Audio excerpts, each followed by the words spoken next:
பிரியமானவர்களே, இயேசுவின் நாமத்தினால் உங்களை வாழ்த்துகிறேன்.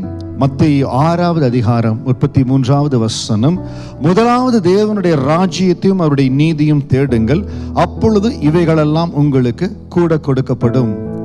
இன்றைக்கு தேவனுடைய ரட்சிப்பின் கிருபையினால ஆலயத்திற்குள் வருகிறோம், தேவனை தெரிந்து கொள்ளுகிறோம். ஆண்டவர் பல விதங்கள்ல நம்மை ரட்சித்து ஆலயத்துக்கு கொண்டு வருகிறார். தேவனை தெரிந்து கொள்ளுகிற விதம், அவரை முதலாவது நிறுத்தி, தேவனை நமக்கு முன்பாக நிறுத்தி, தேவனுடைய ராஜ்யத்தை தேடும்படியாய், ஆண்டவரை தேடும்படியாய் நம்மை அர்ப்பணிக்க நம்முடைய வாழ்க்கைக்கு தேவையான எல்லா ஆசீர்வாதத்தையும் பரலோகம் பார்த்து கொள்ளும். சில வேளைகளில் தேவனை தேடுவதே நம்முடைய ஆசீர்வாதத்திற்கென்று நம்ம நினைத்துக் கொள்ளுகிறோம். அது தவறு, அப்படி அல்ல. முதலாவது தேவனுடைய ராஜ்யத்தை, நீதியும் தேடுங்கள். எதற்காக நான் ஆலயத்துக்கு ஆண்டவரை ஆராதிக்க போறேன்? ரட்சிப்பின் அனுபவத்தை, வெளியேறப்பட்ட ரட்சிப்பை ஆண்டவர் எனக்கு கொடுத்திருக்கிறார்.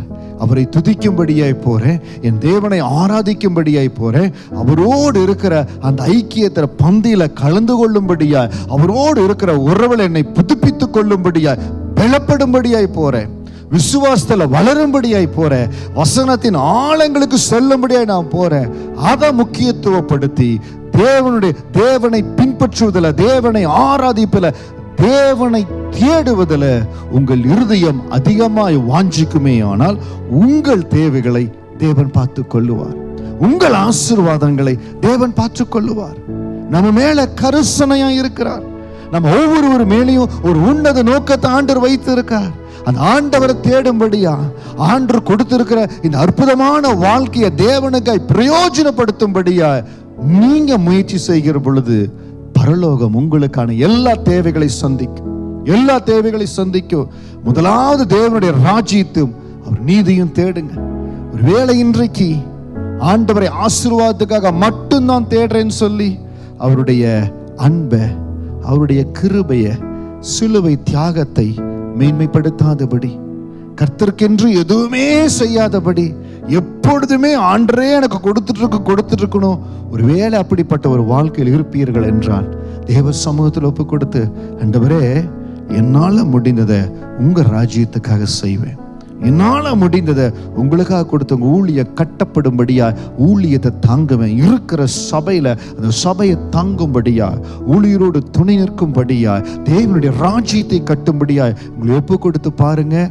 பல ஆண்டுகள் நீங்க எந்த ஆசீர்வாதம் கிடைக்கலன்னு இருந்தீங்களோ, முதலாவது தேவனுடைய ராஜ்யத்தை தேடுறேன்னு சொல்லி மத்தேயு 6:33 உங்களை அர்ப்பணித்து தேவனுடைய ராஜ்யத்தை தேடும்படியா உங்களை ஒப்பு கொடுத்து பாருங்க.